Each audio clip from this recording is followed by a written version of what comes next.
اهلا بيكم في فيديو جديد من مطبخ امنية سلامة. ازيكم عاملين ايه؟ يا رب دايما تكونوا في احسن صحة واحسن حال.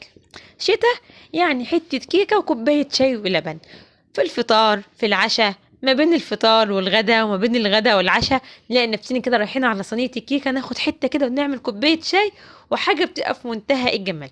طب ايه رأيكم بقى ان احنا النهاردة هنعمل صينية كيكة بطعم اليوسفي او البرتقان اللي يعجبك، من غير ما نستخدم فيها ولا يوسفي ولا برتقان. هتطلع كيكة هشة طرية زي ما انتوا شايفين كده. مفيش فيها اي حاجة من مشاكل الكيكة اللي بتواجهنا، سواء اللون، القوام، التسوية. هنعرف كل الحاجات اللي تخلينا نوصل لكيكة في منتهى الجمال. شايفين الأهرامات التلاتة اهوت؟ هنعملها مع بعض بطريقة سهلة وبسيطة. يلا نشوف هنعملها ازاي. كوبايتين ونص من الدقيق هننخلهم بمج الشاي العادي اللي احنا بنشربه. كوباية من السكر، 3 بيضات، نص كوباية من الزيت، فانيليا وبيكنج باودر، وكمان هنستخدم معلقة كبيرة من الخل. واهم حاجة هنستخدمها النهاردة كوباية من المياه الغازية، سواء الفانتا او الشويبس، بطعم البرتقان او بطعم اليوسفي. جميل كده. تعالوا نقول تاني هنعمل ايه. في الخلاط هنحط 3 بيضات بدرجة حرارة المطبخ، هنضيف عليهم كوباية من السكر ونص كوباية من الزيت، كل ده بنفس الكوباية اللي عيرنا بيها الدقيق.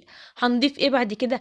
معلقة من بشر البرتقان او بشر اليوسفي. عايزه اقول لكم ان احنا ممكن كل ما نجيب برتقان نبشره وناخد البشر بتاعه ونعينه في الفريزر، ليه استخدامات كتير جدا. بعد كده ضفت كيس فانيليا بطعم البرتقان وكيس فانيليا عادي، وهضيف كمان معلقة كبيرة من الخل علشان تساعد على هشاشة الكيك. واخر حاجة وهي اهم حاجة، مع كوباية من الفانتا او الشويبس او اي مياه غازية تكون بطعم اليوسفي او بطعم البرتقان، الطعم اللي يعجبك.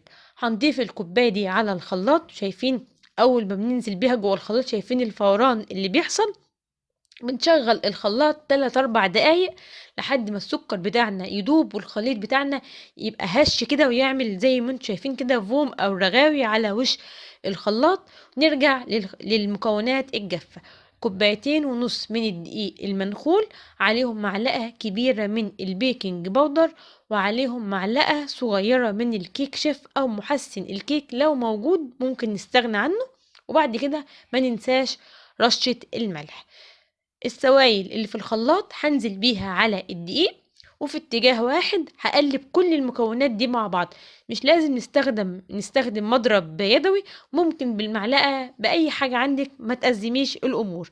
خلاص كده خليط الكيك بتاعي بقى جاهز، وما عادش فيه أي دقيق باين أو متجمع في أرضية البولة. جبت الصينية اللي أنا هخبز فيها الكيك. حجم الصينية بيفرق في ارتفاع الكيك. كل ما هنكبر الصينية كل ما الكيك بتاعنا مش هيبقى مرتفع. انا اخترت صينية وسط، دهنتها دهن الزيت ورشة الدقيق من غير ما ندهن الجوانب. مهم جدا ان احنا مندهنش الجوانب عشان الكيك بتاعنا يرتفع.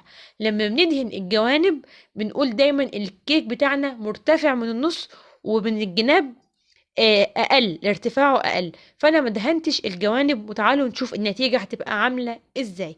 ده شكل الخليط بتاعي، شايفين لونه كأننا عاملينه بالبرتقان بالظبط. تعالوا بقى نتكلم عن التسوية. الفرن نشغله على درجة حرارة 180 على الرف الأوسط، وتكون درجة الحرارة يدوب مشغلينها بقالها 7 دقايق بالظبط. يعني نشغل الفرن 7 8 دقايق بالكتير. الكيك ما يخشش على فرن سخن. كل ما هندخل الكيك على فرن سخن كل ما الكيك بتاعنا أو عجينة الكيك هتاخد صدمة ومش هترتفع. درجة الحرارة 180 على الرف الأوسط لمدة من 25 ل30 دقيقة، ما نفتحش عليها إلا بعد 25 دقيقة ونختبرها. أول ما نلاقي طرف السكينة أو الخلة نضيف طالع من غير أي عجين، كده بيكون الكيك بتاعي جاهز. بطفي الفرن، بطلع الكيك وبغطيه بفوطة مطبخ نضيفة 10 دقايق كده ولا ربع ساعة علشان يهدى، وأقدر أقطعه علشان كمان وشه ما ينشفش.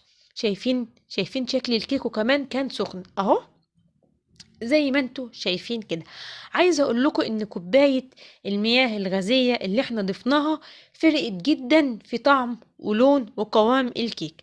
ممكن نستبدل اللبن في اي وصفة كيك بمقدار اللبن، نضيفه مقدار مياه غازية اللي هو السيفن اب مثلا، بتكون النتيجة روعة. بالرغم من ان انا عمالة اقطع الكيك وهو سخن، واحنا عارفين ان الكيك ما يتقطعش وهو سخن، بس بالرغم من كده ان الكيك بتاعنا كان متماسك جدا وكان هش زي ما انتوا شايفين اهو.